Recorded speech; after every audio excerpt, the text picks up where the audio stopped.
बिस्मिल्लाहिर्रहमानिर्रहीम। अस्सलाम वालेकुम नाज़रीन, मैं हूँ वजिया ज़ुबैर। नाज़रीन, कल एक ख़ातून का फ़ोन आया मेरे पास, मेरी उनसे बात हुई।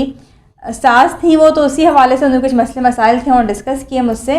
उनसे बात करने के दौरान मुझे कुछ ऐसे पॉइंट्स मिले, कोई ऐसे पॉइंट्स थे जो मेरी समझ में आए कि जिससे मुझे ये अंदाज़ा हुआ कि सास और बहू के दरमियान जो मसले मसाइल होते हैं उनकी असल वजह क्या है, शुरुआत कहाँ से होती है, कौन से ऐसे पॉइंट्स हैं कि जो हमारी समझ में नहीं आ रहे होते हैं। बज़ाहिर बहुत छोटी बातें लग रही होती हैं, लेकिन वो किस तरह दिलों को ख़राब कर देती हैं और किस तरह से हमारे रिश्ते को जो है वो अच्छा रिश्ता नहीं बना देती हैं, उसमें ग्रोथ नहीं होने देती हैं और मसले मसाइल पैदा करती हैं वो बातें।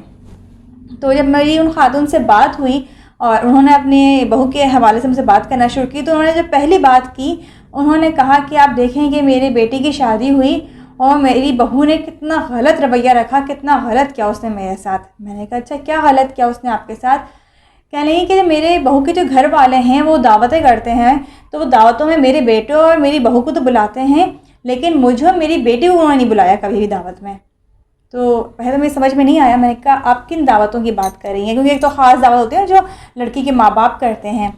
तो जो लड़की के माँ बाप दावत करते हैं, चौथी कह लेते हैं, बाज़ जगह पर कोई और नाम होता है उसका, तो उसमें तो खैर ज़ाहिर उनको बुलाया गया, उनकी बेटी को भी और उन खातून को भी बुलाया गया। लेकिन जो दावत है चचा, मामू, खाला, ताया, फुपियाँ, ये लोग कर रहे होते हैं, तो उन दावतों में नहीं बुलाया गया। तो उस पर वो एतराज़ कर रही थी, कहने लगी कि देखें उनके घर में दावतें होती थी तो वो हमें नहीं बुलाते थे, और ये सब कुछ मेरी बहू की वजह से होता था। मेरी बहू मना कर देती होगी कि भाई कोई ज़रूरत नहीं मेरी सास को बुलाने की या मेरी नंद को बुलाने की, क्योंकि उसकी निगाह में हमारी कोई औकात ही नहीं थी। मैंने कहा कि आपने अपनी बहू से बात पूछी थी, क्या उसने मना किया? कहीं नहीं, वो अपने मुझसे खुद थोड़ी कही कि मैंने मना किया, लेकिन मुझे मालूम है उसने मना किया होगा। तो देखिए नाज़रीन, यहाँ पे बात समझने की ज़रूरत है कि अगर नहीं बुला रहे हैं लड़की के घर वाले, तो आपको तो एतराज़ करने का कोई सवाल ही नहीं पैदा होता। नहीं अच्छा लगता इस तरह से एतराज़ करना कि अगर लड़की के मामू या खाला उसको बुला रहे हैं तो साथ में सास, नंद या बाज़ दफ़ा बड़ा घराना है तो उसको ही बुलाया जाए। क्योंकि होता ये कि कई वजूहत होती हैं इसकी। ये भी हो सकता है कि उनकी इतनी गुंजाइश ना हो, उनके घर में इतनी गुंजाइश ना हो, या कोई वजह हो सकती है उनके हालात इतने अच्छे ना हो कि वो सब लोगों को बुला सकें। या एक वजह ये भी होती है कि अगर वो लड़के की माँ और लड़के की बहन को बुला रहे हैं तो फिर ज़ाहिर लड़की है, उसकी माँ और उसके बहन भाई को बुलाना पड़ जाता है, बिल्कुल इक्वल लेके चलना होता है ना। तो वो नहीं बुला रहे, तो इसमें एतराज़ करना और फिर दिल में ये बात बिठा लेना कि हमारी बहू ने मना किया होगा क्योंकि हमें कोई औकात नहीं है हमारी उसकी निगाह में, वो हमें इज़्ज़त नहीं देती है। तो लेकिन दावतों से किसी की इज़्ज़त इस तरह होती नहीं है, ठीक है। अच्छा, लड़कियां भी ये गलतियां कर रही होती हैं कि अगर लड़कियों के मैकों में दावतें हो रही होती हैं और साथ में दावत नहीं हो रही है, यानी आपके शौहर के चचा, ताया, मामू, खाला नहीं बुला रहे हैं, तो टॉन्ट किया जाता है कि हमारे यहाँ देखें सब दावतें कर रहे हैं, आपके यहाँ तो कोई दावत ही नहीं करता है। तो अगर आपकी दावत नहीं की जा रही है तो क्या पता कोई गुंजाइश ना हो इतनी, या क्या पता आप में ऐसी कोई बात है कि जिसकी वजह से आपको नहीं बुला रही है अपने घर में या नहीं बुला रहे अपने घर में। या ये भी हो सकता है कि वो डिग्रेड करना चाह रहे हों आप लोगों को, यानी कि आपके ससुराल वालों को डिग्रेड कर रहे हों इसलिए नहीं बुला रहे हों। और अगर डिग्रेड करके नहीं बुला रहे हैं और आप कंप्लेन कर रही हैं अपने शौहर से, उसको एहसास दिला रही हैं, तो ये तो और ख़तरनाक बात है, ठीक है ना। ये शादी के शुरू की वो बातें होती हैं जो दिलों में पहले से बुराइयां बिठा देती हैं, पहले दिल ख़राब कर देती हैं, पहले दिन ही ये मसले मसाइल शुरू हो जाते हैं। तो कभी भी दावतों को इशूज़ नहीं बनाना चाहिए, चाहे वो सास हो या बहू हो, दोनों को बहुत समझदारी का सबूत देना चाहिए इन मौक़ों पे। क्या दूसरी बात जो उन्होंने मुझे कही, बहू के उठने पे बात हुई थी उनसे मेरी, मैंने उनको समझाने की कोशिश भी की थी। जब मेरी उनसे बात हुई तो मुझसे कहने की हमारी बहू जो है वो 6 बजे सो के उठती है। अच्छा, 6 बजे मेरे जहन में आया शायद सुबह के 6 बजे उठती होगी, तो मैंने कहा 6 बजे मतलब कहने लगी वो शाम के 6 बजे सो के उठती है। मैंने कहा शाम के 6 बजे सो के उठती है, तो मैंने कहा उसकी वजह क्या है? कहने लगी ज़ाहिर रात में रात भर जागेंगे, सुबह आराम से उठेंगे, बल्कि सुबह के फिर तो शाम में उठते हैं आराम से। तो मैंने उनसे सवाल किया कि आप कब उठती हैं? कहने मैं और मेरी बेटी जल्दी उठ जाते हैं। मैंने कहा अच्छा, तो अब जल्दी उठ जाती हैं आप? हम लोग तो 12 बजे उठ जाते हैं। तो सुन के मुझे हैरत हुई कि 12 बजे वो कह रही हैं जल्दी है। असल में जल्दी उठना, देर से उठना, इसका कोई एक स्केल नहीं है जिसमें हम ये कह सकें कि हाँ भाई 12 बजे उठना जो है वो जल्दी है या 12 बजे उठना देर से है। अब कल्चर ऐसा हो गया है कि सबके टाइम बिल्कुल चेंज हो गए हैं। सोसाइटी में बहुत ज़्यादा चेंज आपको नज़र आ रहे होंगे ना, कि जो सोने जागने के रूटीन थे मुकम्मल तौर पर हमारे आउट हो चुके हैं। बाज़ घरों में सुबह 7 बजे उठना जो है बहुत जल्दी उठना है, और बाज़ घरों में 7 बजे उठना बहुत देर से उठना है। इसी तरह 12 बजे उठना, बहुत सी जगहों पे बहुत देर से उठना है कि आधा दिन गुजर गया। तो बाज़ घरों में बहुत आम सी बात है कि हम जल्दी उठ रहे हैं 12 बजे, लेकिन असल बात ये कि वो 12 बजे उठ रही हैं तो वो उनकी खालें बहुत जल्दी उठ रही हैं, बहू 6 बजे उठ रही है तो देर से उठ रही है। तो वजह जब मैंने उनसे पूछी, जब मैं सवालात किए, हम बहुत सारे सवालात कर होते हैं असल सूरत हाल तक पहुंचने के लिए, तो जब मैंने सवालात किए तो मुझे पता चला कि उनके बेटे की जो है वो नाइट ड्यूटी होती है, वो घर पे ही सो कुछ काम होता है, वो कंप्यूटर वगैरह पे बैठ के काम कर रहा होता है रात भर। तो रात में काम करने की वजह से होता ये कि ये जो इनकी बेटी और ये थी, ये तो फजर की नमाज़ पढ़ के सो जाती थी। यानी अगर वो 6 बजे सो गई हैं तो 6 बजे सोने के बाद वो सुबह 12 बजे उठ जाती थी। लेकिन बहू का मसला ये था कह रही कि मेरा बेटा जो है वो तो अक्सर 10 बजे काम कर रहा था, सुबह 10 बजे तक। तो ज़ाहिर है जब मेरा बेटा सोएगा तब मेरी बहू भी सोएगी। लेकिन चलो मेरा बेटा सो रहा 6 बजे तक सोता रहे, वो बात समझ में आती है, लेकिन ये तो जल्दी उठ जाए ना, तो घर के काम नहीं करने होते क्या? तो आप खुश हो जाए, जब बंदी 10 बजे सो रही है और 12 बजे 2 घंटे बाद कैसे उठ जाएगी वो? तो ये चीज़ें होती हैं, बहुत समझने की होती है इनको, क्योंकि हमारे यहाँ आम तौर पे जो है वो कॉन्सेप्ट यही होता है कि अगर बेटा जाग रहा है, अगर बेटा सो रहा है तो सोता रहे, बेटा नहीं उठे कोई बात नहीं, रात भर जागा है, बोले बहू तो उठ जाए ना। जबकि आपको मालूम है कि अगर बेटा आपका जागा है पूरी रात तो आपकी बहू भी साथ में जाएगी उसके। लेकिन बेटा तो आपके नज़दीक इंसान है, बहू इंसान नहीं होती है। तो मसले मसाइल जो है वो सोने जागने बहुत ज़्यादा होते हैं। हमारे में ज़ुबैर जो थे, आपको जैसे बता चुकी हूँ पहले भी कि मीडिया की जॉब थी, तो वहाँ कोई टाइम नहीं होते मीडिया में। कभी कभी इनको होता था फजर में भी जाते थे ये अपने ऑफिस, कभी ऐसा होता है पूरी रात ये ऑफिस में होते थे, फजर के टाइम घर आ रहे होते थे। तो सारे मैं भी जागती थी इनके साथ। फिर जब ये आते थे उसका नाश्ता वाश्ता करके हम सोते थे, तो उठते उठते कभी हमें 12-1 बज जाते थे। लेकिन आज तक मेरी सास ने कभी मुझे नहीं उठाया, यूँ की बड़ी अच्छी बात है। ये बहुत उन्होंने अच्छा एक वो रखा कल्चर अपने घर में कि अपनी बहू को उन्होंने कभी नहीं उठाया।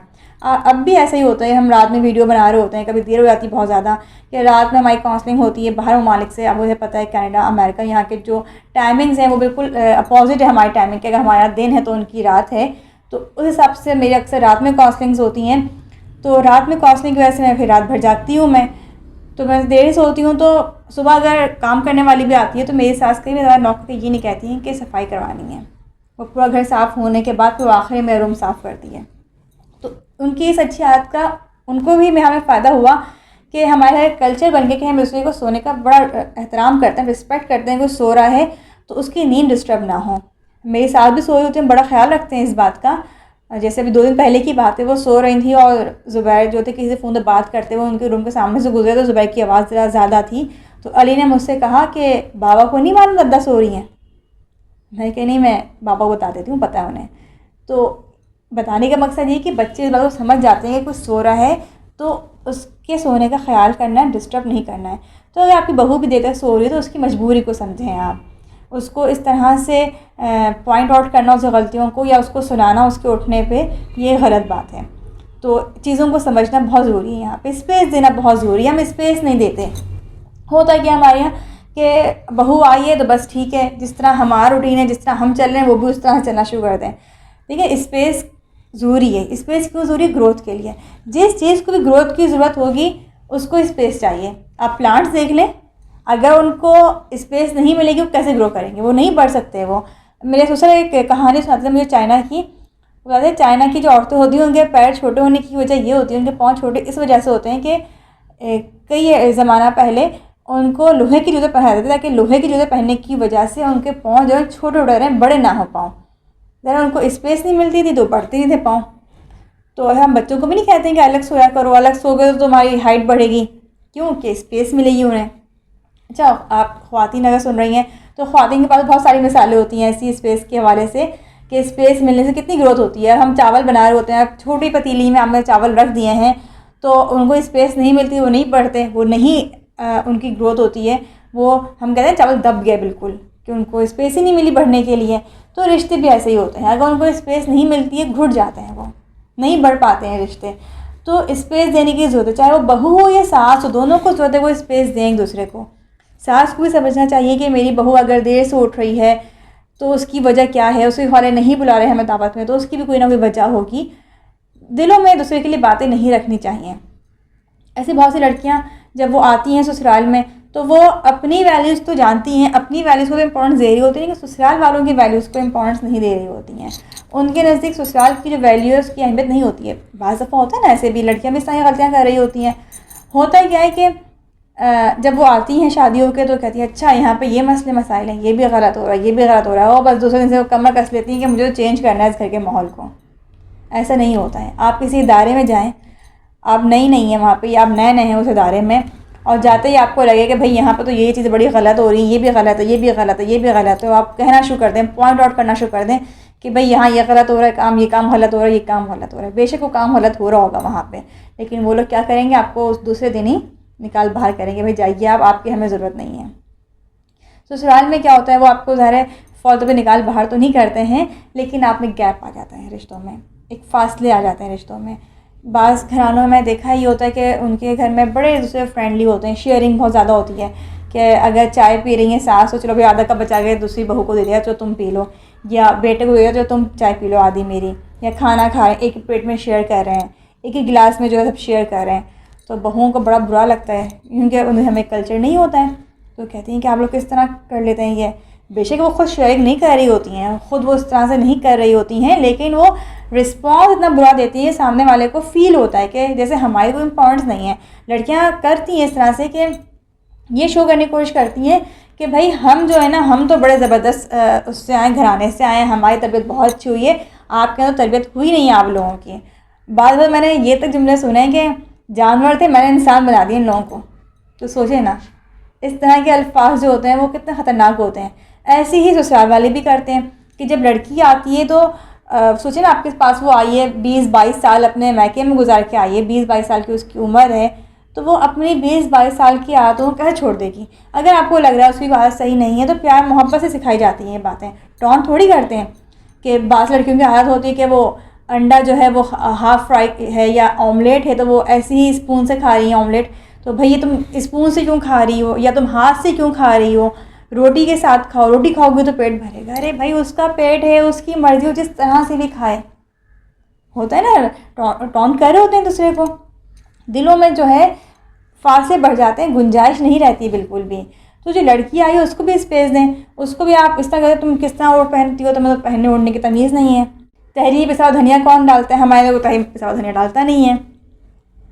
तहरी हो गई, ऐसा ही और चीज़ें भी होती हैं, मुझे तो उतने नहीं इस बारे में नॉलेज है, क्योंकि अल्हम्दुलिल्लाह मेरे ससुराल का और मेरे मैके का जो था खाने पकाने का यही कल्चर था। लेकिन वो बातें हैं जो अपनी दोस्तों से सुनने को मिलती हैं मुझे। जैसे मेरी एक दोस्त बताती है कि उसने जब खाना बनाया और उसमें शायद उसने लाल मिर्च डाल दी थी उस सालन में, जबकि उसमें लाल मिर्च नहीं डलनी थी, शायद कुटी हुई पड़नी थी, ऐसी कुछ मसला था। तो एक घर में एक हंगामा हो गया कि इसमें ये वाली मिर्च कौन डालता है। भाई आप समझें कि वो जो सीख कर आई है वो उस तरह से पका रही है, या तो अपनी रेसिपी बता देंगे भाई इस तरह तुम खाना बना लो। तो स्पेस देने की ज़रूरत होती है। दूसरे पे टॉन्ट करना, एक दूसरे को सुनाना या एक दूसरे को डिग्रेड करना, इससे से फासले बढ़ते हैं, और ये फासले आगे जाके किस तरह परेशानी का बायस बनते हैं आपको अंदाज़ा नहीं है। आपके बेटे भी दूर होते हैं, या आपके शौहर हैं तो वो आपसे दूर हो जाते हैं, जो मर्द है वो वो पिसता है इसमें। तो बहुत ज़्यादा आपको कि आप बहुत ज़्यादा समझदारी के सबूत दें यहाँ पे। एक बात जो खातून और बताई मुझे, कहनी कि मैं घर के सारे काम करती हूँ, सब काम मैं कर लेती हूँ अल्हम्दुलिल्लाह, मुझे कोई मसला नहीं होता काम करने में, ठीक है वो सोती रहे, मैं तो अपने काम कर लेती हूँ, लेकिन फिर भी उसको मुझसे मसले रहते हैं। तो मैंने इस पर उनसे कहा कि देखें, काम जो है ना, काम की इतनी अहमियत नहीं होती जितने आपके लहजे की, आपके अल्फाज की अहमियत होती है। यही बात मैं बहुत सी लड़कियों को भी कहती हूँ, जब उनकी कॉल्स आती हैं वो कहती हैं कि हम इतने काम कर रहे होते हैं लेकिन सास और शौहर जो खुशी नहीं होते हैं। जब उनकी काउंसलिंग हो रही होती है तो ज़रा अंदाज़ा होता है कि कहाँ कहाँ गलतियाँ हो रही होती हैं। तो बाज़ दफ़ा आपके काम, बल्कि बाज़ दफ़ा क्या होता है, यही काम की इस तरह इम्पोर्टेंस नहीं होती है जिस तरह आपके लहजे की, आपके अंदाज़ की, आप किस तरह बात कर रहे हैं, किस तरह पेश आ रहे हैं, ये बहुत अहमियत रखते हैं। तो अगर सास भी काम कर रही हैं और काम करने के बाद टॉन्ट कर रही हैं, सुना रही हैं, इन्होंने एक खाना बना के रख दिया है, भाई कामों के लिए मासी आ रही है और खाना उन्हें पका के रख दिया है, और खाना पकाने के बाद वो बातें सुना रही हों, तो क्या उस खाने पकाने की अहमियत होगी बेटे और बहू की निगाह में? नहीं होगी ना। ऐसे ही अगर लड़कियां काम कर लेती हों, काम करने वाले शौहरों को सुनाती हैं कि हमें इतने इतने काम करने पड़ते हैं आपके घर में, तो क्या उस काम की अहमियत आपके शौहर की निगाह में होगी? आप तो बता इसलिए रही होगा कि एहसास होने के मैं इतना काम करती हूँ, एहसास नहीं होता है, बल्कि वो उल्टा इस बात का बड़ा गलत मतलब निकालते हैं कि अगर ये काम कर रही है तो मुझे जितला रही है, मुझे बता रही है कि मैं आपके घर के इतने काम करती हूँ। तो ये चीज़ें होती हैं जो बहुत ज़्यादा छोटी होती हैं देखने में, इतनी इंपॉर्टेंस नहीं है इनके बाहर देखने में, लेकिन ये छोटी नहीं होती हैं, इसमें बहुत गहराई होती है।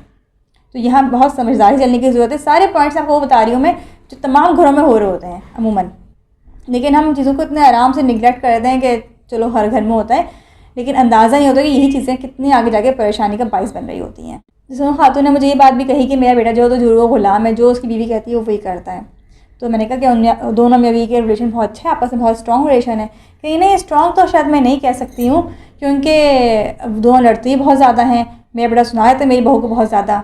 तो मैंने कहा तो फिर उन दोनों की आपस में अंडरस्टैंडिंग कितनी ज़्यादा आप क्या जैसे बता रही है मुझे कि वो जुर्म गुलाम है, तो जुर्म गुलाम कैसे हो गया आपकी बहू को सुना देता है। कहीं नहीं, मैं उससे कहती हूँ बीवी से कहा को जल्दी उठा करे, तो वो तो कहता ही नहीं है उसको जल्दी उठने के लिए, काम के लिए नहीं कहता उससे वो। अब देखें ना, एक दो बातों में उन्होंने ये नतीजा अख्ज़ कर लिया कि मेरा बेटा जो जुर्म गुलाम है, वो जो मेरी बहू कहती है वही करता है। हालांकि दोनों की लड़ाइयाँ भी होती हैं। लड़ाई क्यों होती होगी? ज़रा बीवी को काम कहती होगी या बीवी जिस अंदाज चलती होगी, शौहर गुस्सा आता होगा। तो ये जुर्म गुलाम तो होना नहीं हुआ ना। ऐसी लड़कियाँ भी करती हैं कि शौहर 10 बातें उनकी मान रहे होते हैं, लेकिन 2 बातों में वो चुप करा देते हैं, मेरी माँ है इस तरह नहीं कहो, या मेरी माँ है उसकी बात मान लो। तो लड़कियों को ये लगता है कि ये तो सिर्फ अपनी माँ के हैं, जो माँ कहेगी वही करेंगे, माँ क्या है किसी की नहीं सुनते। तो कभी भी इस तरह से सोचना नहीं चाहिए, चीज़ों को देखना चाहिए ओवरऑल की चीज़ें चल कैसी रही हैं। तो देखें, इन सब बातों को आपको बताने का मकसद ये है कि अपनी ज़िंदगी में आसानियाँ पैदा करें, स्पेस दें, हर रिश्ते को स्पेस दें। आप किसी भी रिश्ते को बहुत ज़्यादा दबा के रखने की कोशिश ना करें, चाहे वो सास हो चाहे बहू हो। जब हम दबाने की कोशिश करते हैं ना, फिर होता क्या है कि वो रिश्ते जो हमारे लिए मुश्किल बन जाते हैं, हमारे लिए आसानी का बायस नहीं बनते हैं। फिर वो सास का रिश्ता हो, बहू का हो, बेटी का हो, बेटे का हो, किसी का भी रिश्ता हो, स्पेस देने की ज़रूरत होती है। तो मुझे उम्मीद है कि आज के इन वीडियो के जो पॉइंट्स हैं आपके समझ में आए होंगे। कमेंट्स में ज़रूर बताइएगा वीडियो कैसी लगी आपको। फिर इंशाल्लाह दोबारा मुलाकात होगी। अल्लाह हाफ़िज़।